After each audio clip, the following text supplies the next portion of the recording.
نحمده ونستعينه ونستغفره ونؤمن به ونتوكل عليه ونعوذ بالله من شرور أنفسنا ومن سيئات أعمالنا من يهد الله فلا مضل له ومن يضلل فلا هادي له ونشهد أن لا إله إلا الله وحده لا شريك له الذي أرسله بالحق بشيرا ونذيرا وداعيا إلى الله بإذنه وسراجا منيرا فقد قال الله تعالى في كلامه المجيد والفرقان الحميد أعوذ بالله من الشيطان الرجيم بسم الله الرحمن الرحيم الذين آمنوا ولم يلبسوا إيمانهم بظلم أولئك لهم الأمن وهم مهتدون وأن أبي هريرة رضي الله تعالى عنه قال قال رسول الله صلى الله عليه وسلم من كانت له مظلمات لأخيه من عرضه أو شيء فليتحلله منه اليوم قبل أن لا يكون دينار ولا درهم إن كان له عمل صالح أخذ منه بقدر مظلماته وإن لم تكن له حسنة أخذ من سيئات صاحبه فحمل عليه رواه البخاري وقال تعالى في شان حبيبي إن الله وملائكته يصلون على النبي يا أيها الذين آمنوا صلوا عليه وسلموا تسليما সকলে দরুদ ইব্রাহিম পড়েন اللهم صل على محمد وعلى آل محمد كما صليت على إبراهيم وعلى آل إبراهيم إنك حميد مجيد اللهم بارك على محمد وعلى آل محمد كما باركت على إبراهيم وعلى آل إبراهيم إنك حميد مجيد إيمانের পথে অবিচল থেকে আমার মরণ যেন হয় ঈমানের পথে অবিচল থেকে আমার মরণ যেন হয় তোমারই কাছে মিনতি আমার তোমারই কাছে মিনতি আমার মহামহিম দয়াময় ঈমানের পথে অবিচল থেকে আমার মরণ যেন হয় আলহামদুলিল্লাহ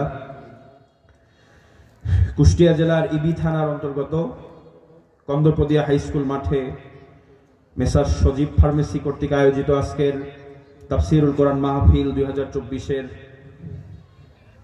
সম্মানিত সভাপতি জনাব মোহাম্মদ আমিরুল ইসলাম, আল্লাহ রাব্বুল আলামিন আজকের দিনের সভাপতি মহোদয়কে হায়াতে তাইয়্যিবা সিহাতে কুল্লিয়া দান করুক, সকলে বলছি আমিন। বিশেষ অতিথি মোহাম্মদ হাবিবুর রহমান হাবিব, বিশিষ্ট ব্যবসায়ী মনোহর দিয়া, প্রধান অতিথি মোহাম্মদ হায়াত আলী, সাবেক চেয়ারম্যান মনোহর দিয়া ইউনিয়ন পরিষদ, সার্বিক পরিচালনায় ডাক্তার মোহাম্মদ সজল জোয়ারদার কন্দরপদিয়া, মোহাম্মদ রুকুনুজ্জামান কন্দরপদিয়া, হাবিবুর রহমান হাসিব কৃষি সম্প্রসারণ অধিদপ্তর মনোহর দিয়া। আল্লাহ রাব্বুল আলামিন তার এই সমস্ত গোলামদেরকে ইসলামের জন্য, দ্বীনের জন্য কবুল করুক, বলছে আমিন। বিশেষ করে তাদের জন্য দোয়া করতেই হয়। এই ব্যক্তিবর্গ অত্যন্ত কষ্ট করে, বিশেষ করে আমাদের মেসার্স সজীব ফার্মেসির স্বত্বাধিকারী অত্যন্ত পরিশ্রম করে আজকের এই সুন্দর আয়োজন করেছেন, আপনাদেরকে কোরআন শোনার ব্যবস্থা করে দিয়েছেন। আল্লাহ রাব্বুল আলামিন তার এই নেক নিয়তকে কবুল করে নিক, বলছে আমিন। পাশাপাশি আমরা তাদের জন্য দোয়া করি, আল্লাহ রাব্বুল আলামিন এই সমস্ত বান্দাদেরকে হায়াতে তাইয়্যিবা সিহাতে কুল্লিয়া দান করুক, বলছে আমিন। আমরা আজকের এই শীতের ভিতরে, প্রচন্ড শীত, এই শীতকে উপেক্ষা করেও আমরা আজকে এখানে আসতে পেরেছি, বসতে পেরেছি। এজন্য কি আমরা খুশি না বেজার? যদি খুশি হয়ে থাকি তাহলে আমরা অবশ্যই মহান রব্বুল আলামিনের দরবারে শুকরিয়া আদায় করতে চাই, যে মহান রব আমাদেরকে একান্ত অনুগ্রহ করে, ভালোবেসে, অসংখ্য মানুষদের ভিতর থেকে বাছাই করে নিয়ে এই মাহফিলের সামিয়ানার নিচে বসার, কোরআনের কথাগুলো শোনার তৌফিক দান করেছেন, আমাদেরকে সুস্থ রেখেছেন, এ পর্যন্ত নিয়ে এসেছেন। এজন্য মহান রবের দরবারে কালিমাতুশ শুকুর আদায় করছি, বলছি আলহামদুলিল্লাহ। দরুদ পেশ করছি বিশ্ব মানবতার মুক্তির দিশারি সাইয়্যিদুল মুরসালিন রাহমাতুল লিল আলামিন, যে রাসূল পৃথিবীতে আগমন করেছিলেন সমস্ত পথহারা, পথভোলা, জাহান্নামের পথে পরিচালিত মানুষদেরকে সঠিক পথের সন্ধান দেওয়ার জন্য। সে রাসূল দীর্ঘ 23টি বছর অক্লান্ত পরিশ্রম করেছেন, নিজের দান্দান মুবারক ভেঙেছেন, রক্ত ঝরিয়েছেন। অসংখ্য সাহাবায়ে আজমাইনের ত্যাগ এবং রক্তের বিনিময়ে ইসলামকে আমাদের মাঝে পর্যন্ত পৌঁছিয়ে সোনার মদিনায় শুয়ে আছেন। সেই বিশ্বনেতার প্রতি আমরা সকলে প্রাণ ভরে দরুদ পেশ করছি, বলছি সাল্লাল্লাহু আলাইহি ওয়াসাল্লাম। আমরা আজকের এই কোরআনের মাহফিল থেকে দোয়া করতে চাই সে সমস্ত শহীদ ভাইদের জন্য, যে সমস্ত শহীদ ভাইয়েরা তাদের বুকের রক্ত, তাজা রক্তকে ঢেলে দিয়ে এই বাংলার জমিনকে দ্বিতীয়বার স্বাধীন করেছেন। আপনারা খুব ভালোই বলতে পারবেন যে এই মাঠে অন্তত বিগত দিনে আপনারা কোরআনের মাহফিল করতে পারেননি। পারছেন? পারছেন? পারেননি। কে বা কারা, কোন সোর্স, কোন শক্তি এগুলোকে আটকে রাখতো? আল্লাহ রাব্বুল আলামিনের দরবারে লাখো কোটি শুকরিয়া, তিনি সে সমস্ত অপশক্তিকে দূর করে দিয়েছেন এবং কোরআনের এই মজলিসকে আমাদের জন্য ওপেন করে দিয়েছেন। কোরআনের এই কথাগুলো বাধাহীনভাবে সারা বাংলাদেশ ব্যাপী হচ্ছে, সেই ধারাবাহিকতায় আপনাদের এই এলাকাতে, আপনাদের মাঠে হচ্ছে। আমরা এর জন্য আল্লাহ রাব্বুল আলামিনের প্রতি কৃতজ্ঞ, শুকরিয়া আদায় করছি। পাশাপাশি যে সমস্ত ভাইরা তাদের রক্ত এবং ত্যাগের বিনিময়ে, যাদের হাত হারানোর বিনিময়ে, পা হারানোর বিনিময়ে আমরা এরকম একটি সুন্দর পরিবেশ পেয়েছি, এজন্য সে সমস্ত ভাইদের জন্য দোয়া করি, আল্লাহ রাব্বুল আলামিন যারা মারা গেছে তাদেরকে শাহাদাতের সর্বোচ্চ মর্যাদা দান করুক, বলছে আমিন। এখনো পর্যন্ত জুলাই আগস্টের সেই বিপ্লবের যে সমস্ত সৈনিকরা হসপিটালের বেডে কাতরাচ্ছে, হাত হারিয়েছে, পা হারিয়েছে, পঙ্গুত্ব বরণ করেছে, আমরা তাদের জন্য দোয়া করি, আল্লাহ রাব্বুল আলামিন আমাদের সে সমস্ত ভাইদেরকে অতি দ্রুত সুস্থতা দান করুক, বলছে আমিন। প্রিয় উপস্থিতি আমার, আমি খুব অল্প সময় আপনাদের সামনে কথা বলবো, ঘন্টাখানেকের কম। তো এই অল্প সময়ের মধ্যে আমরা সরাসরি কোরআন থেকেই কথা বলার চেষ্টা করব, কোরআন থেকেই কথা শোনার চেষ্টা করব। কারণ কোরআন থেকে যিনি কথা বলেন, যারাই কথা বলেন, যে কথাই বলেন, তাদের সেই কথাটাই সত্য হয়। কোরআনের এই কথার মধ্যে, কোরআনের ভিতরে কি কোনো ভুল ত্রুটি আছে নাকি? আল্লাহ রাব্বুল আলামিন এই কোরআন নাজিল করে তিনি শুরুতেই বলে দিয়েছেন, যালিকাল কিতাব লা রাইবা ফীহি হুদাল লিল মুত্তাকিন। এটি এমন একটি কিতাব যে কিতাবের ভিতরে ভুল তো দূরের কথা, বরং এখানে কোনো সন্দেহ পর্যন্ত নাই। লা রাইবা ফীহি। আমরা সেরকম একটি সুন্দর সেরকম একটি পবিত্র, সেরকম একটি মহান গ্রন্থ থেকে কথা শুনবো ইনশাআল্লাহ। আমি আপনাদের সামনে সূরা আনআম থেকে একটি আয়াত তেলাওয়াত করেছি, সূরা আনআমের 82 নম্বর আয়াত। এই আয়াত থেকে সংক্ষিপ্ত পরিসরে কথা বলে আজকে আমার কথা শেষ করবো ইনশাআল্লাহ। আল্লাহ রাব্বুল আলামিন এই আয়াতে কারিমার ভিতরে বলেছেন যে আল্লাযীনা আমানু ওয়া লাম ইয়ালবিসু ঈমানাহুম বিযুলমিন। আমাদের সময় কম, এজন্য আমরা ভূমিকায় আর বেশি কথা না বলে সরাসরি আলোচনার ভিতরে ঢুকে যাচ্ছি, আপনারা একটু মনোযোগ দেবেন। আল্লাহ রাব্বুল আলামিন বলেন যে আল্লাযীনা আমানু ওয়া লাম ইয়ালবিসু ঈমানাহুম বিযুলমিন, যারা ঈমান এনেছে এবং তাদের ঈমানকে জুলুমের সাথে সংমিশ্রণ করে নাই। যারা ঈমান এনেছে এবং তাদের ঈমানকে জুলুমের সাথে সংমিশ্রণ করে নাই, উলাইকা লাহুমুল আমনু ওয়া হুম মুহতাদুন, এই সমস্ত মানুষেরাই নিরাপত্তার ভিতরে থাকবে, এই সমস্ত মানুষেরাই মুহতাদুন, হেদায়েত প্রাপ্ত হবে। সুবহানাল্লাহ। এটি সরল অনুবাদ। সূরা আনাম রাসূল সাল্লাল্লাহু আলাইহি সাল্লামের মাক্কি জীবনের একটি সূরা। আমরা সকলেই জানি রাসূল সাল্লাল্লাহু আলাইহি সাল্লামের জীবনের অন্যতম দুইটি দিক হচ্ছে মাক্কি এবং মাদানী। হিজরতের আগ পর্যন্ত যে সময়টা, এই সময়কে বলা হয় মাক্কি যুগ, এবং হিজরত পরবর্তী যেই যুগ, তিনি যেই কোরআন নাজিল হয়েছে হিজরতের পরে, ওই সময়টাকে বলা হয় মাদানী সময়। আমরা আজকে যে সূরা থেকে কথা বলছি, সূরা আনআম, এটি রাসূল সাল্লাল্লাহু আলাইহি ওয়াসাল্লামের মাক্কি জীবনের শেষ দিকের একটি নাজিলকৃত সূরা। এই সূরার ভিতরে আল্লাহ রাব্বুল আলামিন অনেক বিষয় আলোচনা করেছেন। তার মধ্য থেকে 16 এবং 17 নম্বর রুকুতে এই আনআম শব্দটি উল্লেখ রয়েছে, যেখানে তৎকালীন আরবের মানুষরা তাদের পশু নিয়ে, তাদের গবাদি পশু কোনটা হালাল আর কোনটা হারাম, তারা নিজেদের মতো করে বাছ বিচার করত।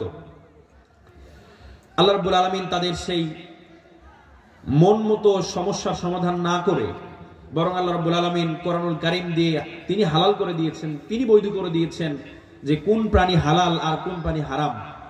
এই আনআম শব্দটি সূরা আনআমের 138 এবং 139 নম্বর আয়াতের ভিতরে উল্লেখ আছে।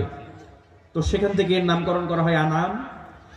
এই সূরা আনআম নাজিলের প্রেক্ষাপট হচ্ছে মক্কাতে যখন জুলুম নির্যাতনের স্টিম রোলার চলছিল রাসূল সাল্লাল্লাহু আলাইহি ওয়াসাল্লামের উপরে। মাক্কি জীবন প্রায় বলা চলে পুরোটা সময় রাসূল সাল্লাল্লাহু আলাইহি ওয়াসাল্লামের উপর নির্যাতন চলেছে। এক এক সময় নির্যাতনের মাত্রাটা এক এক রকম ছিল, এক এক সময় নির্যাতনের ধরনটা এক এক রকম ছিল। আল্লাহর নবী বিশ্বনবী মুহাম্মদ রাসূলুল্লাহ সাল্লাল্লাহু আলাইহি ওয়াসাল্লাম যখন তিনি আল্লাহ রাব্বুল আলামিনের পক্ষ থেকে তিনি যখন নবুয়ত পেয়েছেন, এই রাসূল তিনি যতদিন কাফেরদের কাছে আল আমিন ছিলেন, as-সাদিক ছিলেন, সত্যবাদী ছিলেন, তিনি বিশ্বাসী ছিলেন। এই রাসূল যিনি একত্ববাদের দাওয়াত দিয়েছেন মক্কার কুরাইশদের কাছে, আল্লাহ রাসূল সঙ্গে সঙ্গে তাদের কাছে পাগল হয়ে গেছেন। রাসূলুল্লাহ তাদের কাছে জাদুকর হয়ে গেছেন, রাসূলুল্লাহ তাদের কাছে গণক হয়ে গেছেন, যে রাসূলকে তারা সকল সমস্যার সমাধান হিসাবে মেনে নিত, যে রাসূলকে তারা বড় বড় সমস্যায় পড়লে তার দ্বারস্থ হয়ে তার কাছ থেকে তারা সমাধানগুলো জেনে নিত। এই রাসূলকে দিন শেষে নবুয়তের ঘোষণা দেওয়ার পরে তারা হত্যার সিদ্ধান্ত নেয়। আল্লাহ রাসূলের জীবদ্দশায় রাসূল সাল্লাল্লাহু আলাইহি ওয়াসাল্লামকে অর্থনৈতিকভাবে সহযোগিতা করেছেন তার প্রথম স্ত্রী হযরতে খাদিজাতুল কুবরা রাদিয়াল্লাহু তাআলা আনহা। এরপরে তাকে রাজনৈতিকভাবে, সামাজিকভাবে শেল্টার দিয়েছেন তার চাচা। এমন একটা পর্যায়ে চলে আসলো যেই পর্যায়ে মা খাদিজাও দুনিয়াতে বেঁচে নেই, তার চাচা আবু তালিব পৃথিবী থেকে চলে গেছেন, তিনিও দুনিয়াতে বেঁচে নেই। এই মুহূর্তে যারা ঈমান এনেছিল, মক্কার যে সমস্ত গোত্র নেতারা, ব্যক্তিবর্গরা ঈমান এনেছিল, তাদের প্রতি একাধার নির্যাতন চলছিল। আল্লাহ রাসূলকে প্রোটেকশন দেওয়ার মতো তখন কেউ ছিল না। রাসূল সাল্লাল্লাহু আলাইহি ওয়াসাল্লাম যখন সাহায্যের জন্য এদিক সেদিক তাকাচ্ছিলেন, ঠিক ওই মুহূর্তে মদিনাবাসীদের একটি দল আল্লাহ রাসূলকে মদিনাতে নেওয়ার জন্য তারা আহ্বান করলো। তারা অফার করেছিল, ইয়া রাসূলুল্লাহ, মক্কায় যদি আপনার জন্য জীবনযাত্রা কঠিন হয়ে যায়, আপনি আমাদের কাছে চলে আসুন। প্রিয় ভাইয়েরা আমার, আল্লাহ রাসূল সাল্লাল্লাহু আলাইহি ওয়াসাল্লাম মক্কায় জন্মগ্রহণ করেছেন, কিন্তু তার কবর রয়েছে কোথায়? বলেন কোথায় রয়েছে? মদিনায়। মক্কাবাসীরা রাসূলুল্লাহর মতো এরকম একজন মহান ব্যক্তিত্বকে তারা চিনতে পারে নাই, তারা বুঝতে পারে নাই, তারা তাড়িয়ে দিয়েছে, হত্যার ষড়যন্ত্র করেছে। এরপরে নানামুখী জুলুমের যখন শিকার হয়ে গেলেন, সাহাবীদেরকে একের পর এক হত্যা করা হচ্ছিল, হত্যার ষড়যন্ত্র করা হচ্ছিল। বেলালকে পাহাড়ের উত্তপ্ত মরুভূমিতে, সেই মরুভূমিতে তাকে উত্তপ্ত বালির উপরে রেখে তার বুকের উপরে পাথর চাপা দেওয়া হলো। খাব্বাব খুবাইবকে উত্তপ্ত গরম তেলের উপরে, আগুনের উপরে তাদেরকে শোয়াই দেওয়া হয়েছিল। এরকম একটি কঠিন মুহূর্তে বিশ্বনবীর উপরে সূরা আনআম নাজিল হয়। প্রিয় ভাইরা আমার, আমাদের সময় কম, আমরা এই জন্য যত দ্রুত সম্ভব আয়াতের ব্যাখ্যার দিকে চলে যাব। আল্লাহ রাব্বুল আলামিন এই সূরা আনআমের ভিতরে তিনি তাওহীদের বিষয়ে কথা বলেছেন, রিসালাতের বিষয়ে কথা বলেছেন, আল্লাহ রাসূলকে তিনি যে রাসূল হিসেবে পৃথিবীতে পাঠিয়েছেন এটি তিনি এই সূরার ভিতরে তিনি আলোচনা করেছেন।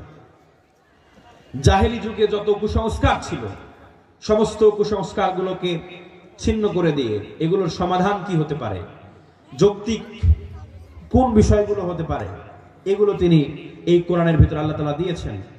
এরপরে রাসূল সাল্লাল্লাহু আলাইহি ওয়াসাল্লামের যে সুদীর্ঘ দাওয়াতি একটা ব্যাপার স্যাপার চলছিল মক্কাতে, দীর্ঘ 13টি বছর মক্কায় তিনি দাওয়াতি কাজ করেছেন। এরপরেও মক্কায় কেন জানি দাওয়াতের আউটপুট ভালো আসছে না। এরপরেও মক্কায় নির্যাতন চলছে, মুসলিমদের সংখ্যা বাড়ছে না, মুসলিমরা একের পর এক নির্যাতিত হচ্ছে, তাদের দোয়া কবুল হচ্ছে না। এরকম একটি মুহূর্তে যখন সাহাবীরা আল্লাহ রাসূল সাল্লাল্লাহু আলাইহি ওয়াসাল্লাম নিজেও যখন আসমানের দিকে তাকিয়ে বারবার আল্লাহর কোনো ফয়সালার আশা করছিলেন, তখন আল্লাহ রাব্বুল আলামিন তাদেরকে সান্ত্বনা দিয়ে কিছু আয়াত এই সূরা আনআমের ভিতরে নাজিল করেছেন। প্রিয় উপস্থিতি আমার, আমরা সূরা পরিচিতির কথা এখানে শেষ করছি। আমরা এবার চলে যাই, আল্লাহ রাব্বুল আলামিন এই সূরার ভিতরে বলেছেন আল্লাযীনা আমানু, যারা ঈমান আনে। আপনি কোরআনের ভিতরে এমন কোনো জায়গা পাবেন না যেখানে সরাসরি রব্বুল আলামিন আপনাকে ক্ষমা করতে চেয়েছে, আপনাকে জান্নাত দিতে চেয়েছে, আপনাকে হেদায়েত দিতে চেয়েছে, কিন্তু সেখানে আল্লাহ রাব্বুল আলামিন আপনাকে ঈমানের কথা বলে নাই। তার মানে বুঝতে হবে আপনি পৃথিবীতে যত যা কিছু করেন না কেন আপনার ঈমান ফার্স্ট প্রায়োরিটি, ঈমান লাগবে। জান্নাতে যাওয়ার চাবি সারা জীবন শুনেছি নামাজ। নামাজ একটি ইবাদত, নামাজ আমাদেরকে কতটুকু জান্নাতে নিয়ে যাবে এটা আমি জানি না, কিন্তু আমাদের ঈমান প্রথমে থাকতে হবে। ঈমান থাকবে, এরপরে সেই নামাজ আমাদের কার্যকর হবে, ঠিক কি না? আল্লাহ রাব্বুল আলামিন সেখানে বলেছেন আল্লাযীনা আমানু ওয়া লাম ইয়ালবিসু ঈমানাহুম বিযুলমিন, যারা ঈমান আনে এবং যারা নিজেদেরকে শিরকের সাথে জুলুমের সাথে লিপ্ত করে দেয় না। এই ঈমানটা কত দামি! ইন্নাল্লাযীনা আমানু ওয়া আমিলুস সালিহাতি কানাত লাহুম জান্নাতুল ফিরদাউসি নুজুলা। নিঃসন্দেহে যারা ঈমান এনেছে এবং নেক আমল করেছে আল্লাহ রাব্বুল আলামিন তাদেরকে জান্নাতে প্রবেশ করাবেন। জোরে বলেন সুবহানাল্লাহ। তার মানে জান্নাতে যেতে হলে প্রথম কি লাগবে? প্রথম কি লাগবে বলেন? প্রথম লাগবে ঈমান। ঈমান ব্যতীত আপনি কোনোভাবেই জান্নাতে যেতে পারবেন না। তারপরে লাগবে ওয়ামিলুস সলিহাত ওয়াল আসরি ইন্নাল ইনসানা লাফি খুসর ইল্লাল্লাযীনা আমানু ওয়া আমিলুস সলিহাত। আল্লাহ পাক রব্বুল আলামিন সূরা আসরের ভিতরে চমৎকার ভাবে ঘোষণা করে দিয়েছেন, নিঃসন্দেহে সময়ের কসম সকল মানুষ ক্ষতিগ্রস্ত, সকল মানুষ বিপদের ভিতরে পড়ে আছে, কিন্তু কারা বিপদ মুক্ত, কারা শঙ্কা মুক্ত, কারা জাহান্নামের আগুন থেকে মুক্ত? ইল্লাল্লাযীনা আমানু ওয়া আমিলুস সলিহাত, যারা ঈমান এনেছে এবং আমলে সালেহ করেছে। ঈমান আনতে হবে। ফামান ইয়াকফুরু বিত-তাগুতি ওয়া ইউমিন বিল্লাহ ফাকাদ ইসতামসাকা বিল উরওয়াতিল উসকা। আল্লাহ রাব্বুল আলামিন ঈমান আনার আবার পূর্ব শর্ত তিনি দাঁড় করে দিয়েছেন।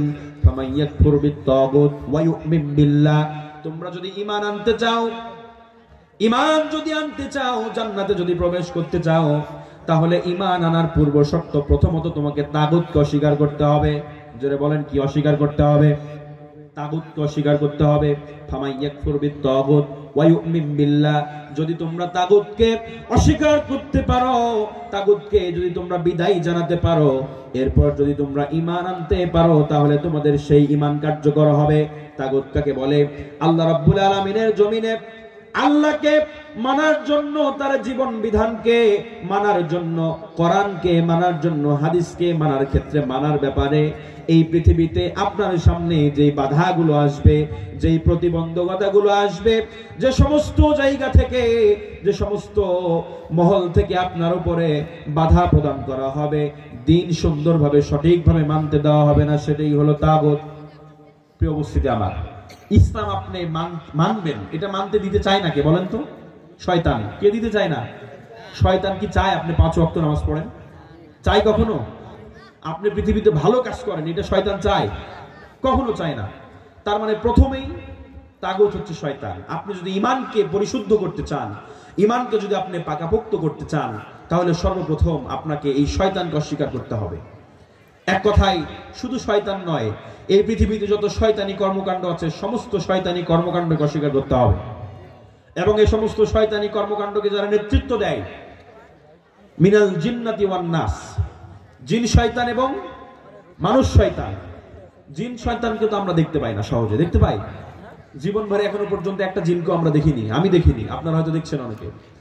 কিন্তু একটা শয়তানকে তো দেখা যায় নাকি? মানুষ শয়তানকে তো আমরা দেখতে পাই। এই মানুষ শয়তান, এই যে কিছুক্ষণ আগে বললাম যে এখানে কোরআনের মাহফিল, এটা ভালো না খারাপ?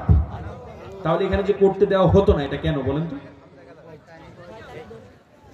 বুঝছেন তাগুত কোথায়? আর আমি ব্যাখ্যা করলাম না। প্রিয় উপস্থিতি আমার, এটাই হচ্ছে তাগুত।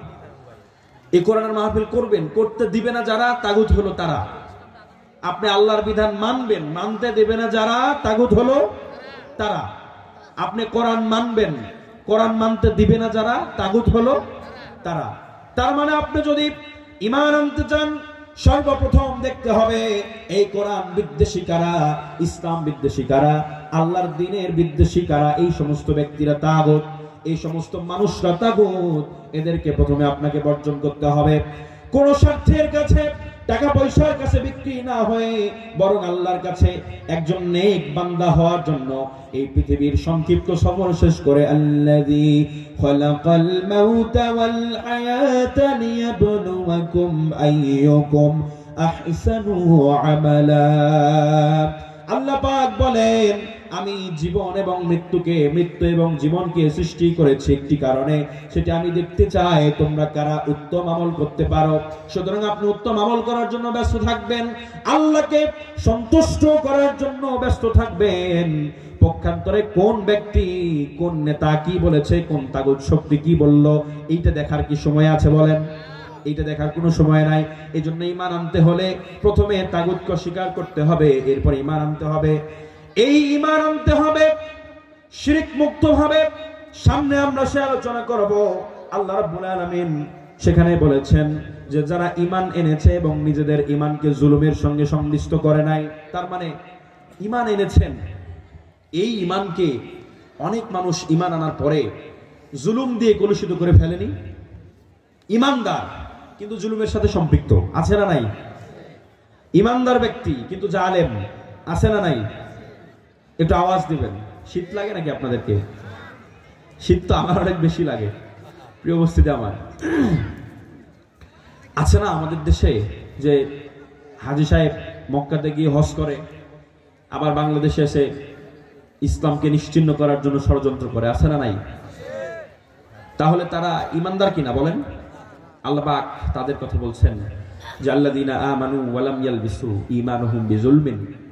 এরা তো তারা নয় যারা ঈমানদার এবং জুলুম থেকে নিজেদেরকে বাঁচাতে পেরেছে, বরং এই সমস্ত মানুষ হচ্ছে তারা যারা দিনের পর দিন, রাতের পর রাত মুসলিম উম্মাহ, এই বাংলাদেশের মুসলিমদের কনসেপ্ট নিয়ে, মুসলিমদের ইমোশনকে কাজে লাগিয়েছে।